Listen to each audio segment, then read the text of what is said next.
Dirty Bird podcast contains foul language and is not appropriate for young fledglings. Listener discretion is advised. Our intro music is brought to you by Ricky Pistone, aka Dick Piston. And our outro music is brought to you by the Sidewalk Slammers. Check them out wherever you get your music.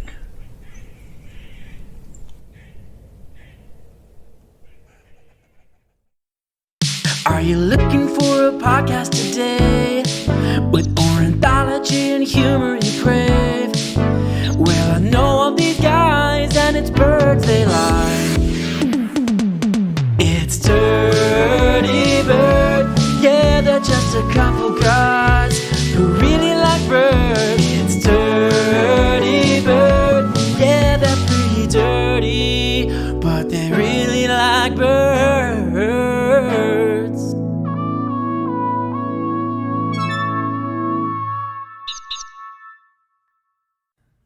Hello, and welcome to Dirty Bird Podcast, a podcast that's serious about birds, but nothing else.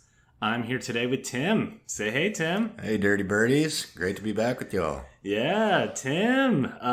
Tim and I were nice and perky now, but we were struggling a little this morning. Yep, sure were. Had maybe a little bit of a hangover, but we went and we jumped in the ocean, and yeah, that seemed to perk us right up. We're feeling better now. Hair of the dog doesn't hurt either. That's true. Yep, we're gonna have a nice beach day today after recording. So excited about that. But yeah, we're recording in the garage in Virginia Beach. So apologize if there's any background noise or anything. But yeah, we got a good episode planned today on the extinct moa species of New Zealand. I'm excited. Yeah. I loved the last episode about imperial woodpeckers, and it's a real pleasure listening to that. So I'm excited for another discussing an extinct species. Yeah, and having Jay Pogo on that last one helped too. That was great. Awesome job, Jay Pogo. Yep. So Tim, you have to follow that act. So I don't know. That's a tough one to follow. Before we start though, Tim, how's things been going with your feeder in Charlotte, North Carolina? Everything's been great. It's, I really enjoyed the feeder episode that we did, and I feel, more well-informed about how to maintain it well and, more knowledgeable about what I'm putting in my feeders. And there's still plenty of activity, have plenty of the common backyard birds, Carolina wrens, things of that sort. And so, yeah, it's nice to be able to look out the window during the workday and see plenty of visitors at the feeders. Awesome. Yeah, it's good to see him. Any new activity, any new birds? I know you said that chipmunk you've been watching him kind of. Yeah, he's been the only nuisance that's been trying to, come and take all the seed, but that's about it. I did have a red-bellied woodpecker come and pick at some suet recently, so that was cool to see, and the occasional downy as well. And then I think I told you about the brown thrashers that nest nearby, so they had some young ones that they were feeding. I saw the two adults coming and grabbing food from the feeders and then feeding the young ones, so that was cool to see also. That's really cool. Yeah, I love brown thrashers. They're such like an intelligent bird. Yeah, that yellow eye looking at you, is always really cool to see. Yeah, cool species. Awesome, dude. Well, I'm glad to hear the Charlotte feeder is going well. Yeah, definitely. Well, I have one shout out to do today. I forgot to give this shout out in past episodes, but to Letitia. I hope I'm saying that right because I know she's French. But the story with her was when I was hiking the Hoh River Trail with my wife in Olympic National Forest. We passed her and her partner or somebody on the trail, and she had the big telescopic lens. So, of course, I started talking to her like, you taking wildlife photos, and she shows me a picture of like a rat snake she had taken a picture of. And I told her about just up the trail, my wife and I had stopped at a stream where there was like a little waterfall. It was like just like a little creek, but kind of a cool like 20, 30-foot waterfall.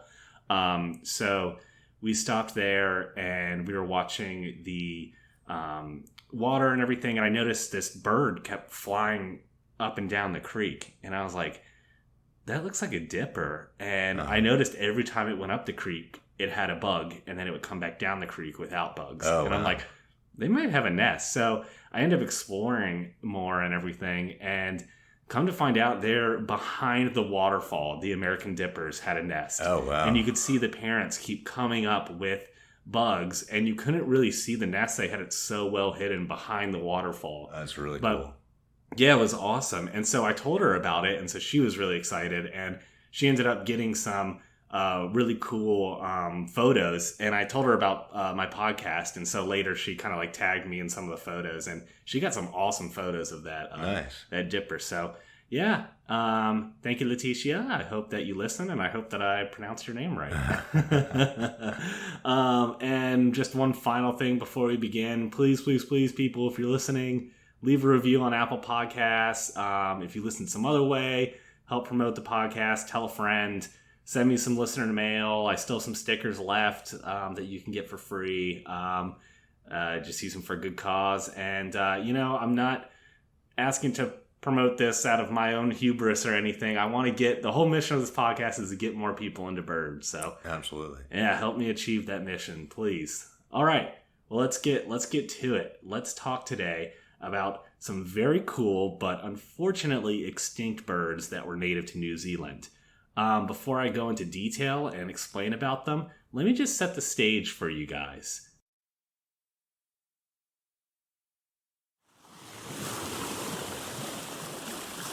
It's around the year 1000 in the South Pacific. In a double-hulled canoe packed tightly with people and food, Kupe surveys the horizon. He's the leader of a group of Polynesian explorers, sailing across the ocean to find a new land. Although he knows his navigators can expertly read the tides, winds, and stars, he is nervous. When they departed their home island of Hawaii, possibly modern-day Cook Island, Hawaii, or Tahiti, he felt confident in his ability. But now, as he surveys his vessel, the Matahudura, it seems small in this vast ocean. His wife and daughters, along with other extended family and friends, are all with him. He can tell they are weary from the long journey and anxious to reach land. The knot in his stomach tightens. Perhaps this ship is cursed, and they will aimlessly drift in the ocean until they starve or a storm tosses them into the depths below. But just as these thoughts cause his heart to sink further in his chest, a cry from his wife jerks him back to attention. "Hey Al," she cries, "a cloud." The long white cloud slowly emerges on the horizon, a sure sign of land. The salt-encrusted passengers rejoice and begin working their sails and paddles with new energy. As the travelers continue to approach, huge forested mountains with snow-capped peaks rise up to meet them. A few hours later, the party lands in a natural harbor formed by an estuary between two large mountains, known today as Hokainga.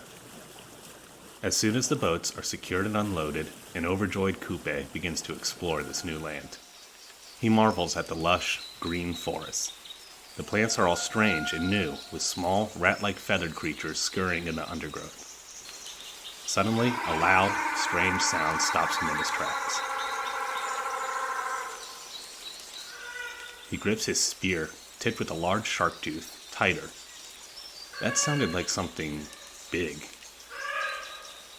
The call sounds again, this time much closer and from behind Kupe. He spins around, spear raised to attack, and what he sees takes his breath away. Looming above him is a massive creature covered in long, shaggy hair. While the body of the creature, perched atop two graceful and thin legs, comes up to Kupe's head, he has to strain to gaze upwards in order to make eye contact. The creature looks down at Kupe quizzically from its full 10-foot height, its small eyes peering over a large, down-curved bill. Its bill opens and another menacing call forms in the throat of the creature.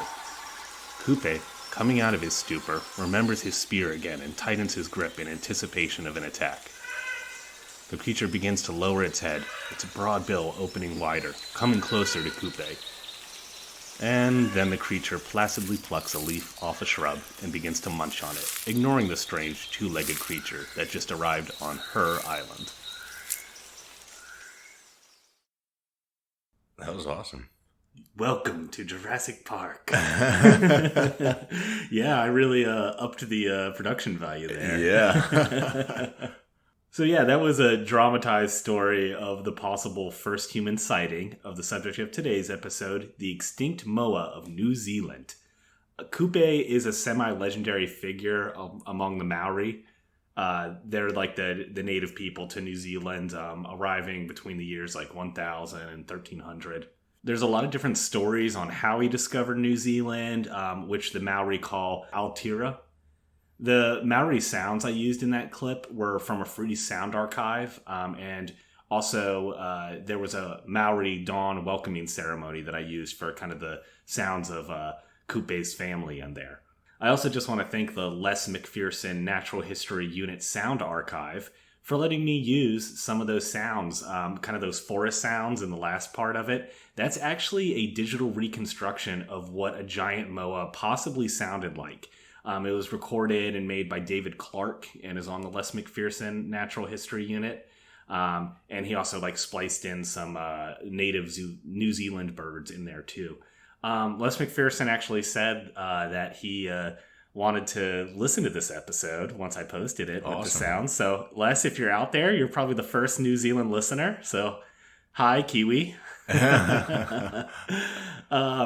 Yeah, I really wanted to kind of make that to just kind of set the stage on just how incredible these birds were and how, amazing it must have been. It must have, this is the closest humans have come to interacting with dinosaurs, is with these birds, I feel like. Because, they were up to 11 feet tall, these huge creatures.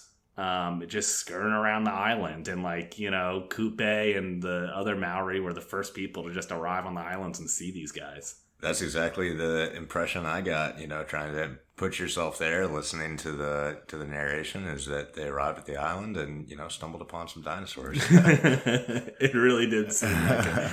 Luckily, these ones were pretty placid, just herbivores and stuff. But soon they became kind of hunted a lot, the moas, which we'll see. So everything wasn't all peaceful between them. Yeah. So what the first Maori encountered when they arrived on New Zealand was a land like no other. New Zealand had been in geographical isolation for nearly 80 years since it split off from Australia and Antarctica, that Gondwana split. And importantly, when Zealandia separated from the other continents, no mammals were able to hitch a ride on that drifting landmass. However, birds were able to cross the increasingly widening sea, separating the land masses, and they gained a foothold on the island. So, birds evolving just on the island independently of mammals, that really has happened nowhere else. Yeah. So it's created a very unique environment. And one group of birds on here, the ratites, would form the moa. So ratites are a really interesting group of birds. Their evolutionary history is really counterintuitive. For example, Tim, the ratite group contains our moa, but it also contains the ostrich, the emu, the cassowary, and also the kiwi too. Oh, okay.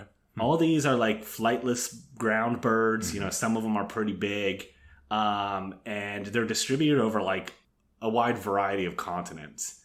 So just intuitively, what does that make you think about the common ancestor for these birds? Definitely dinosaur roots. I'm trying to think of what specific dinosaur. Well, this is these are all flightless birds, right. And they're all pretty big. Yeah. So and they're all related. So what do you think that common ancestor that formed them all was based on those characteristics? If you were a scientist, just I don't know, doing deduction, I don't know. Yeah. Just reasoning. Large, flightless. Yeah. Fast. Yeah. Maybe. It seems like It just seems intuitive to think that there was one big flightless bird that was running around, and then the continent split, and so then it became the ostrich in one place, and the moa in another place. Mm-hmm. But actually, it's really weird because, although when you see a bunch of different large flightless birds separated by oceans, you think it must have been their common ancestor, Mm-hmm. The moa is on New Zealand, the cassowary is in Indonesia and Papua New Guinea, emus are in Australia, ostriches in Africa. They didn't swim across the oceans to get to these areas. So you just think, They probably had an ancestor, that was very dinosaur-like and became them. But actually, when you look at the closest relative to the moa, it's a bird called the tinamous. And it's a grouse-like bird of South America that can fly. So what the hell is going on here? I would not have expected that. Yeah.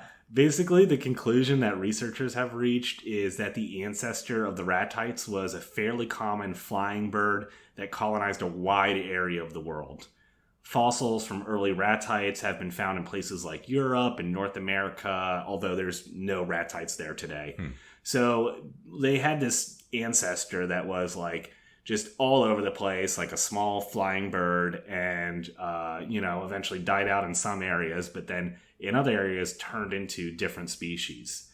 And basically what happened is if they were in an area that they colonized that lacked any kind of large herbivore species, like New Zealand, then they filled in that niche. So like they're on New Zealand. There's no hungry foxes or wolves to hunt them. And so then these flying birds kind of lost their ability to fly because they didn't need it anymore. And then they also experienced island giganticism and developed a massive size to graze on grasslands and shrubs and trees. Basically taking the part that like elephants or rhinoceros or deer would have in other places. The really cool thing is this happened over and over again. Like in Africa, this happened with ostriches. In Australia, this happened with emus. In Indonesia, with cassowaries. So, like, this was just this all happened independently, but this was just a common evolutionary role for these little flying ratites to just, if they were in the right environment, they would, like, just bulk up and lose their ability to fly and become huge. That makes total sense. I guess I never really thought about the fact that flightless birds are flightless because at some point in their evolution, there was not a need for them to fly any longer. Yeah. I mean, it's like, it takes a lot of energy to fly around. Oh, yeah. Just ask Icarus, But in New Zealand, the most dramatic example of this occurred. An entire order comprising of 9 known species of large-bodied birds formed on an island and filled in the ecological niches normally filled by mammals like deer or buffalo, like I said. The Moa ancestor first appears in the fossil record about 20 million years ago. However, the Moa order as a whole split off from its closest relatives, the small flying tinamous, around 60 million years ago. For the first 40 million years or so of Moa evolution, there likely wasn't a huge amount of Moa species, and even if they were, there was like this big Oligocene drowning event 30 to 21 million years ago where sea levels rose so high on New Zealand that they wiped out many of the species. So like there probably was just like 1 or 2 Moa species walking around New Zealand for tens of millions of years. Even if there were some different ones, they probably drowned when sea levels rose.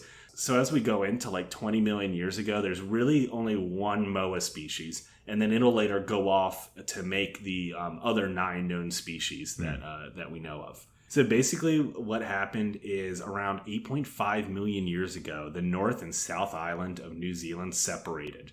And also the Southern Alps Mountains range formed. This created new environments and opportunities for populations of moas to become isolated and drove evolution into new species. So like before, New Zealand was like a little flat. It was all connected. So just 1 moa species was walking around. But then the separation of the islands, the fact that mountains rose up, that really drove like evolution and birds finding their different niches. Yeah. The first moa to evolve, and I'll go into like detail about all 9, but the first one to evolve was the upland moa. It has the most basal lineage of the moas, so it's like the first one that happened. It's thought that once those Southern Alps mountains formed, the upland moa specialized in that new habitat and formed its own species that stayed the same up there, while other moas continued to evolve in the lowlands. Rising and falling sea levels would intermittently isolate and then reconnect islands on New Zealand, making the evolutionary history a bit complicated but still fascinating. And I'll kind of touch upon each species individually, how they evolved. So, I mean, that's pretty cool that for like 70 million years, there were just these awesome birds just forming on this island. Yeah. And like really it wasn't until like 700-800 years ago that humans first contacted and saw them. Right. That is awesome. Yeah, it's like it reminds me of like King Kong with that, like the Lost Island or the Island of the Giants, Skull Island, whatever it is. Yeah, like that they go to, and like there's like dinosaurs and King Kong and all these crazy animals and stuff. So the moas were just there for tens of millions of years, munching on a diverse range of plant matter, from twigs to leaves to fruit to fungi. If you look at the plants of New Zealand today, you can still see the impact of the moa. Many of them have evolved like vicious spines or hairs to discourage browsing, or they have toxins that limit how much you can eat without getting sick. Or apparently a common strategy of the plants was just to have such low nutrient content that they're not even worth eating. The plants also evolved to rely on moas, though, for seed dispersal. It's thought that the ecosystem of New Zealand today suffers without having herbivores to distribute the seeds. And this has prompted some people to even advocate the introduction of deer on the islands. Oh, interesting. Yeah, but I mean, this is super controversial. And like pretty much what I read is like most people are like, this is not a good idea. Yeah. But something they are working on is extracting moa DNA and talking about possibly resurrecting and introducing moa to the island. Wow. Yeah, Jurassic Park style. That would be cool. Moa DNA. So as far as like the scientific research of these guys, early European visitors to New Zealand first learned of the moa from the Maori. They told legends of giant birds and showed them caves where fossils could still be found. The first recorded scientific study began in the 1830s when giant bird bones were shown to Englishmen by the Maori and then were brought back to London. So there were 9 different moa species that we know of. Studies of fossilized gizzards and corporalite. Corporalite is a new good word for your next Scrabble game. It's fossilized dung. Corporalite. They've been used. Yeah. They've been used to study moa diets, and it shows us that each moa had variations in their diets that made them unique, and they each specialized in a certain food source. One thing they had in common, though, is that they were strictly herbivores. I kind of mentioned earlier when Kupe was encountering his moa, he wasn't in any danger. It really was the moa that was in danger. There's rarely even any insects in their gizzards or dung. So it's thought that the bugs that have been found that they ingested, it was just accidental when they were eating some grass. A grasshopper just happened to be on it or something, you know? And this is kind of really crazy in the bird world because, in my research, birds are super opportunistic, and even a sweet little titmouse, it'll eat meat if it gets the opportunity. And blue jays, they're mostly eating seeds and stuff, but they'll eat nestlings, they'll eat snakes, lizards, most birds are they don't shy away from meat. So the fact that these moas were only herbivores is kind of pretty distinctive. It is, yeah, especially because, it sounds like with their size, they definitely had the ability to find other sources of food. I know, you think you're 11 feet tall, why don't you pick off a lizard every once in a while or something? Yeah, so I'll talk about each individual species and what they kind of like to eat. But one thing that every moa seem to love, it pops up in their corporalite over and over again, is a plant called coprosma. It's an evergreen shrub that grows on several Pacific islands. And in some dung samples, coprosma made up 75% of the plants represented. And there's evidence that after the moa went extinct, coprosma populations just exploded across the island. So they were kind of keeping it in check, and then as soon as they were gone, the plant was yes! Yeah. Some more general info on the moas. All moas have sternums without keels. The keel is a part of the bird anatomy that is important for attachment of the pectoral muscles and flight. If you look down at your chest, you have your sternum right between your pecs, and basically they had a bone that jutted out like the keel of a ship, and so that just allows attachment of the big pectoral muscles that birds use to flap their wings. I mean, you're a moa, you're not flying, so you don't need that keel. And in fact, moas didn't even have vestigial wings at all. Yeah, I mean, that's crazy because, like, you look at an ostrich, like, they still have wings and they'll kind of flap them and display with them and stuff. So these guys had no wings at all. Wow. They're just running around, just 2 legs and a neck. That's it. Another weird thing about their bodies is their feet. They had 3 forward-facing toes and just a little nub toe that pointed backwards. Sometimes it was little more than a spur.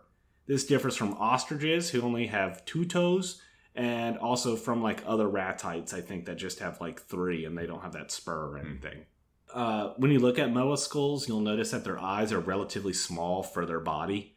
This indicates that sight really wasn't the sense that they were using very much. I mean, you don't really need big eyes if you're just eating plants. Yeah, exactly. But they did have robust olfactory regions. So they maybe smelled out the plants that they wanted to eat. And they also were unique in the bird world because they exhibited sexual dimorphism, meaning that females were larger than the males.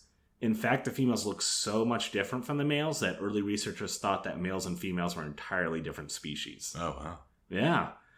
It's thought that one reason why females may have evolved to be larger than males is because they outnumbered them. I saw one estimate that suggested a 4-to-1 ratio of females to males. So, I don't know. It might have been nice to be a male moa on the island. I guess so. And yeah, I mean, it's every male bird's fantasy. The females actually probably competed over the males. Yeah. And exhibited territorial behaviors. So, like, you see a cardinal out there, it's chirping away, raising its crest, fighting off other males. Like, instead, on New Zealand, it was the female moas doing that. They were the ones having to, like, claim territory and fight for their male against other females that wanted to come steal them. And when you look at moa eggshell thickness, many species, but apparently the giant moa actually had relatively thin eggshells. And this makes it very likely that the smaller, lighter males were the ones who incubated the eggs, while the females were off doing their own thing. Yeah, so it's like a total reversal. Yeah. The females, they're the ones fighting, and they're the ones that are doing the territory, and the males just at home sitting on the eggs. Yep. Like, hey, honey. How was your day? I killed 3 females tonight. Defended our territory. What did you do? I broke an egg. And another crazy thing is, like, most modern birds, like, they mature really quickly. Like, you think of, like, a robin. It lays the eggs. 2 weeks later, they're hatched. 2 weeks later, it's pretty much an adult. But moas took years to become fully mature. Wow. And this is thought, if you're an island species, you can't just, like, have exponential population growth. You kind of have to have a slow growth, So there's evidence that the broad-billed moa took as long as 9 years to fully mature. And because they take so long to reach maturity, it's likely that they also lived for a long time, too, compared to other birds. Yeah, sounds like it. I saw that another large bird, the ostrich, only takes about 4 to 5 years to mature, and it lives around 40 years. So you can imagine, an 11-foot tall moa taking probably 9, 10, 11 years to fully mature, and then it probably lived like 50, 60, 70 years. Yeah. Yeah, That's so a crazy long lifespan. Yeah, I know. Yes, these were old birds running around. It was matriarchy. Yeah. And Kupe, when he first encountered that moa, it maybe even like doubled his age, Yeah, wow. And probably doubled his height too. Yeah, that's true. So Tim, any general thoughts? Just sounds like a really cool species to see. I wish they were still around, that we could, observe them. But it's awesome that you're still able to gather information on it and we're able to learn about it. Yeah, and maybe that Jurassic Park style thing will come back and they'll be able to resurrect them. Yeah. Release them on the island. That'll be something. Except they accidentally insert like a lion gene in it. So they come out with teeth and just start terrorizing the whole island. Yeah, they probably would win too, because their relative, the emu in Australia, there was like famously this like emu war. Oh yeah. Where like the Australian government was like trying to like kill all the emus, and if you look on Wikipedia, the emu war, the loser is the Australian government. Really? So the emus won. So yeah, maybe we should be careful about this Moa thing. Maybe that's where they got their reputation too, of being being a meaner bird. Yeah. Had to learn to defend themselves against the government. Yeah. Well, let's go ahead and go through all 9 Moa species. All right. And let's start with the 2 biggest and baddest ones. These both belong to the genus Dinornis. The first one we'll start with is a North Island giant moa. Its species name is Dinornis novazelandia. It lived in the lowlands of the North Island, and not much is really known about it. There's kind of a scarcity of fossil remains, but it was the second largest moa species. Our largest moa species was the South Island giant moa, Dinornis robustus. Robust. And it ate mushrooms.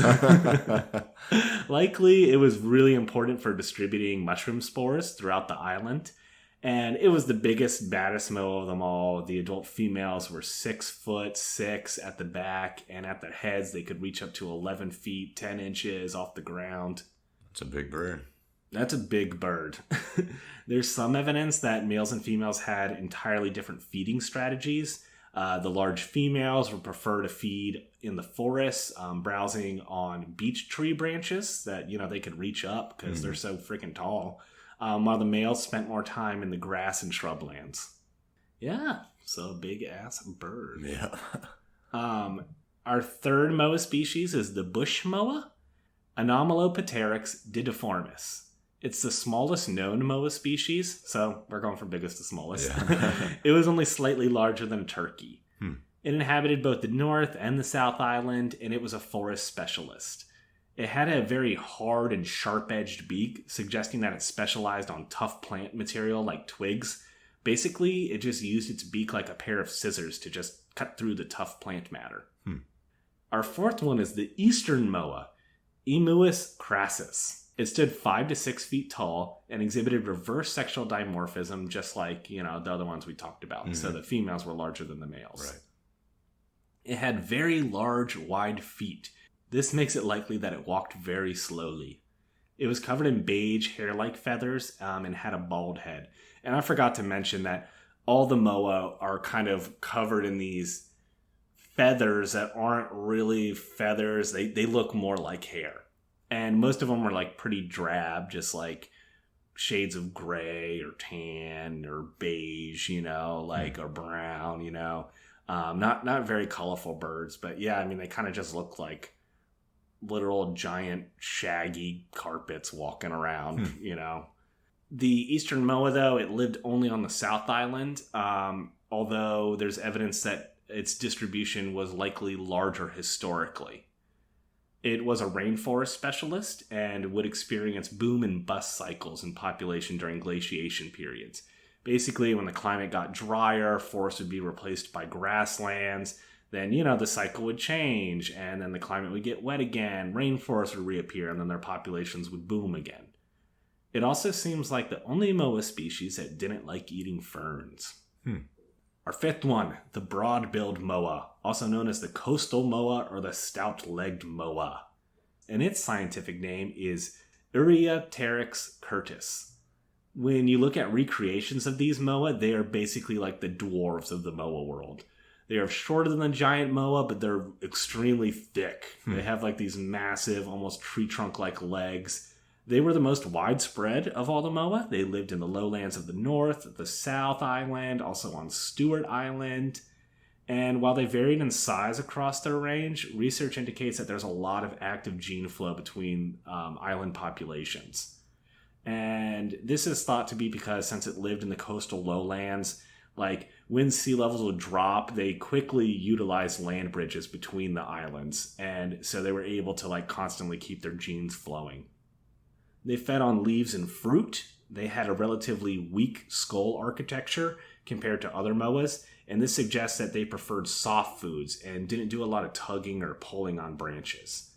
As their name, the broad-billed moa, implies, their bill was very round, and it suggests that they just walked along and plucked off fruit or some soft leaves. They didn't do a lot of tugging or pulling on the branches. One other interesting fact is that this moa, the broad-billed moa, and the eastern moa that we just talked about previously, both of them had long 3-foot-long windpipes that kind of doubled back on themselves, similar to the way windpipes are in modern-day swans or cranes. And this indicates that they probably could produce very loud calls. I actually have a simulation of what their calls might have sounded like. You want to hear it, Tim? Yeah, that'd be awesome.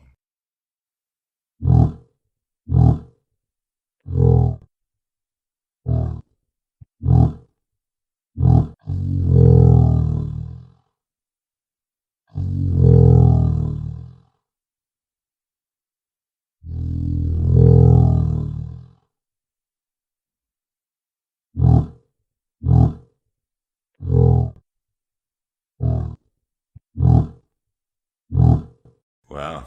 Yes, that was cool. That was like bullfrog. Sounds like a bullfrog dinosaur hybrid to me. Yeah, that would have been like semi-terrifying. Yeah. That recording was also from Les McPherson Archive, and it was created by Te Papa. So yeah, thanks for letting us use that. Our sixth moa, the heavy-footed moa, Pachyornis elephantopus. This moa lived in the lowlands of the South Island. It was 6 feet tall and weighed as much as 320 pounds. Wow. It liked open grasslands and shrublands, not the rainforests. The fossil record shows that the populations of heavy-footed moas increased during glaciation periods because the forest would be replaced by grasslands. So, like, basically the eastern moa and the heavy-footed moa were kind of like opposites, you know? Yeah. The eastern moa, it liked those forests. The heavy-footed moa, it liked the grasslands. So, like, during glaciation periods, you know, one of them would boom while the other one would bust. And the heavy-footed moa, if like the broad-billed moa is the dwarf, the heavy-footed moa is like the woolly mammoth of the moa world. It was covered in these shaggy, long, hair-like feathers, much longer than the other moa species. This both helped it kind of stay warmer in colder temperatures, and also it increased its bulk, so it could just plow through dense vegetation. It ate a varied diet of leaves, mosses, and even large twigs and pieces of wood. And just looking at the anatomy, it probably grazed similar to the way the geese do. So just if geese were 320 pounds. Yeah. That would be awful, that dude. That would be terrifying. Yeah, because geese are so fucking mean. Yeah. Yeah, like, I saw a video the other day, and it was one Canada goose, and there was, like, a whole herd of cows, and the cows keep, like, coming up to it and, like, you know, showing their horns and stuff, and the goose is just like, nah, yeah. and, like, just honking at them, and the cows eventually just get scared and run away. Like, well, it's just one goose. Yeah. All right, moa number 7, 3 more to go. This one is Mantell's moa, Pachyornis garanoides. It lived in the lowlands of the North Island, and it was only slightly larger than the bush moa, so it kind of competed with it for being the smallest moa that there was. Number 8, the crested moa, Pachyornis australis. Their skulls have pits in them, so true to their name, it suggests that they had a long crest feather, or it suggested that they had long crest feathers. They lived on the South Island and were closely related to the heavy-footed moa, but were smaller. They only weighed up to 160 pounds instead of that 320 pounds. They inhabited the high-altitude subalpine forests. And skull morphology suggests that they had a shake-and-pull feeding strategy. Shake it up, baby, now. Pull and feed. They were likely the last moa species to go extinct on the island. They were likely never hunted by humans because they were just too hard to get to. You don't really see crested moa bones and like the middens of the Maori people. Middens, M-I-D-D-E-N-S. It probably sounds like I'm saying mittens. Yeah. Those are just like bone piles, you know, that you find. And so they don't think the crested moa was really hunted because, I mean, it was up in the freaking mountains. Like, who wants to go up there and then carry down a 160-pound bird, you know? But they did die off eventually due to introduced mammals like rats and dogs. So, I mean, they were just hanging out there all lonely on the mountains while other cousins were getting killed off. Just shaking and pulling. Just shaking and pulling. All right, our last moa, the upland moa, Megaloteryx didiformis. It lived on the South Island and ate moss and ferns. It also seemed to like to eat aquatic vegetation in alpine ponds. It also ate mushrooms. As its name implies, upland moa, it was adapted to cold mountainous environments. It's actually the only moa species that's totally covered in feathers to keep it warm. All the other moa usually like their heads or their legs, you know, they didn't have any of those feather hairs on them, but the upland moa did. Also, reconstructions of its feathers show that it had white-tipped feathers, giving it a little bit more color than the other species that were mostly just brown, like I said. Its bones have been found in areas that would have been totally snow-covered in the winter, so this suggests that it likely migrated down to lower altitudes and forests during the winter, but then spent its summers up in the mountains on steep, rocky terrain. It had sharp claws, and these likely helped it cling to even the steepest cliff sides. It's also the only moa species to lay colored eggs. Its eggs were a light blue color. All the other moa pretty much had, you know, boring white eggs. Right. Skull morphology suggests it used a pull-back strategy to feed. All right, so that's our 9 moa. And they're pretty cool. Which one do you think is your favorite? I might have to go with the shake and pull. Just sounds like a good feeding method. The crested moa. The crested, yeah. I'm going to take a cop out and go for the South Island moa just because it was so huge. Yeah, like, you know, that is. Can you imagine, like, nearly 12 feet? Yeah, that's looking down on you. It's hard to imagine that just because that is a humongous bird. Never seen anything like it. So yeah, unfortunately, all 9 of these amazing birds are extinct. They went extinct within about 200 years of Maori colonization of the island. With them, a unique set of parasites also went extinct. Species of nematodes, trematodes, and ascaris worms also went, with the moa because they kind of specialized in them.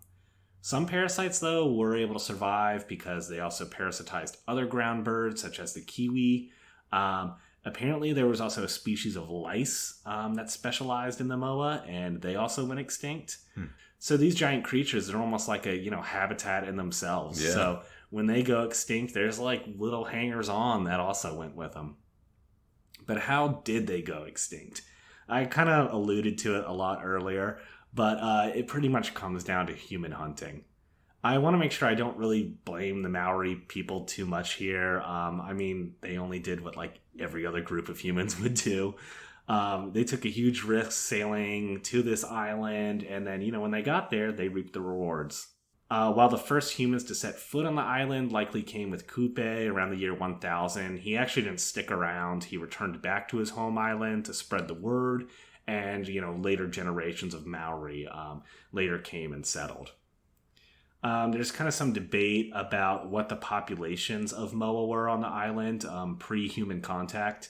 Initial studies of bone deposits estimated there were around 159,000 moa, but I read another paper that estimated populations of moas were in the millions. Wow. And also suggested that they were experiencing a period of decline before human settlement. But then a more recent study I read in 2014 kind of was refuting that one.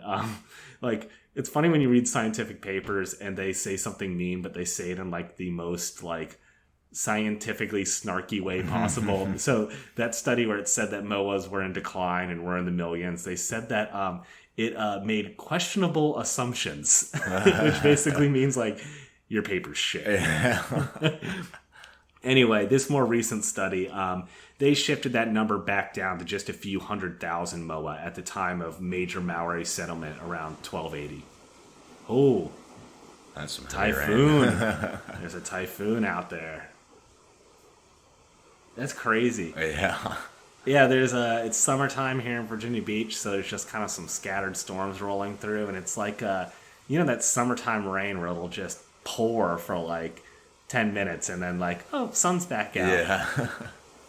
But we're gonna keep recording through the rain. I hope you folks don't mind. Maybe we'll even get some thunder. That would be nice. So that paper also argued against a declining moa population. They actually suggested that the population was increasing at the time that the Maori came. And so they were primarily hunted for mittens. Correct? Mittens, yes. For the Maori to make mittens. Had to keep their hands warm on those cold island days. No, I mean, they were hunted for their meat, of course. Right. But also the Maori would use bone for a lot of things. And actually bird bone is a really good tool making thing because it's light. Their bones are really strong. Check out my Bird Bods episode. I kind of talk about what bird bone architecture is like. It's crazy. Yeah. And so it's very light and strong. So it really makes perfect spear points or fishing hooks, all that kind of stuff. Yeah, and plenty of bone in a bird that's 11 feet tall. Yes, I know. But anyway, regardless of what the exact population numbers were for the moa, they definitely encountered a lot of environmental stresses even before the humans began hunting them. When you look at New Zealand's geological history, it's sometimes remarkable that anything survived there at all. For example, there were times when the seas rose dramatically and covered all but the mountaintops. There were also 2 major volcanic explosions at Lake Taupo on the North Island.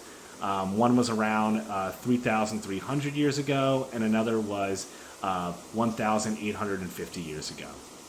The most recent one was so severe that it actually destroyed all forest within a 50-mile radius of the explosion. Wow. Yeah, I know. So, like, any moa that were, like, anywhere near that were just gone. It's also possible that disease caused populations to crash on the island. Isolated island populations of animals are especially prone to huge die-offs if a disease they haven't encountered before, comes onto the island. It's possible that migratory or wayward birds from Australia carried stuff like avian influenza, tuberculosis, or salmonella, and that could easily cause massive die-offs. These cycles of boom and bust may have been a normal part of the moa population cycle. And we talked about 2 of the species that kind of experienced boom and bust, the broad-billed and the stout-legged, I think. Right. Yeah, one of them liked forest, one of them liked grasslands. So depending on which one of those was more dominant on New Zealand, one would reap the benefits. So in the 200 years following Kupe's arrival and subsequent departure from the island, there wasn't much of a human presence on New Zealand. So that moa in the beginning of our story, she saw Kupe and was like, munching on some grass. But they might have killed a couple moa and eaten them, but that was it. Then they left. It wasn't until 1280 that major colonization events happened, and in the 1300s this drastically escalated. The Maori and possibly other groups of people began to colonize New Zealand around that time. While they're hunting killed off the moa, also they burned a lot of the forests to kind of clear land for houses or just kind of develop the habitat that they wanted. And this certainly put strain on the moa. But one of the real big things was they brought with them mammalian predators, such as the Pacific rat and the Polynesian dog. The moa along the coast were the first to be hunted. The Maori used spears and traps to kill the birds. It's also likely that the birds were pretty tame. I mean, they had never encountered a terrestrial predator before.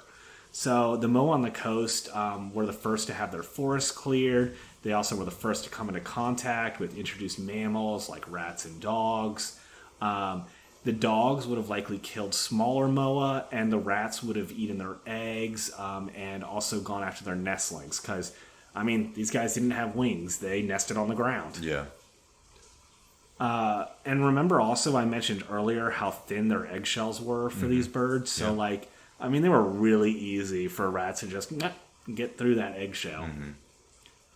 For about 170 years, moa still remained on the island alongside the Maori, But in the years 1450 to 1550, this is generally agreed upon the time period that the moa finally went extinct. Like there were probably those, moas still up in the mountains and like hanging on, but nope. Then the rats came up there too. Yeah. Interestingly, while moa were abundant on the island, like those early couple hundred years, like you've heard of the Maori people, right, of New Zealand. Most people, like, if they don't know much, they know like the Maori like war dance, or like they know all the tattoos, and like the Maori are kind of known as very fierce, warlike, brave people and stuff. But really, in these first couple hundred years, there's very little evidence that any war occurred.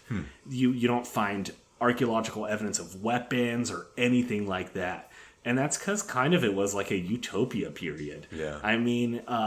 There was still a lot of room on the island. There were these giant birds walking around. Like, you kill one of them and it would like feed you for weeks. So there was no reason for people to fight.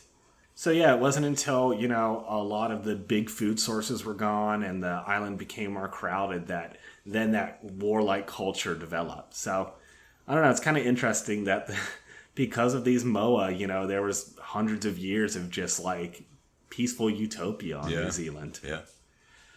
Well, that's really all I have. While I'm going to end the episode here, it's not the end of talking about moa, because while these birds got gigantic, they were not on the top of the food chain. Oh. And another spectacular, now extinct species used to bring down these 11-foot tall moa like they were just chickens. So, yeah, we'll tune into the next episode to hear about that. There you go. Tim, any closing thoughts on moa? It was awesome to learn about him. Really, really appreciated all the information, and looking forward to learning what the predators were. Yes. That'll be awesome. We will talk about the predators. Also, people, again, rate reviews. Also, visit loose'em.com to buy Dirty Bird Podcast t-shirts. That's LOSESOME hyphen and LOSESOME.com. And Dirty Bird Podcast t-shirts are there. All proceeds go to helping pay medical bills for Benji. He had a terrible snowboarding accident. So, support the podcast, support Benji, send us emails, follow us on Instagram. Shout out to New Zealand Birds Online and Les McPherson for letting us use those sounds. Anything else, Tim? Great stuff. All right. And, of course, right when we finish recording, sounds like the rain calmed down. Maybe we can go enjoy the beach. Yeah. All right. Stay dirty, fellow birdies.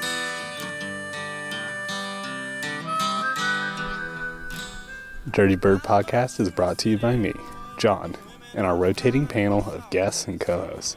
Thanks, everyone, for being on the show. I really appreciate it. Our logo is made by TJ Ranoski, with inspiration from my beautiful fiance, Lauren. Love you, babe, even though you don't listen to the show. Our intro music is by Ricky Pistone, and our outro is by the Sidewalk Slammers. Find them wherever you get your music. Send listener mail to dirtybirdpodcast@gmail.com or find us on Instagram @dirtybirdpodcast. We're also on Facebook, YouTube, Reddit, you name it, Dirty Bird's been there.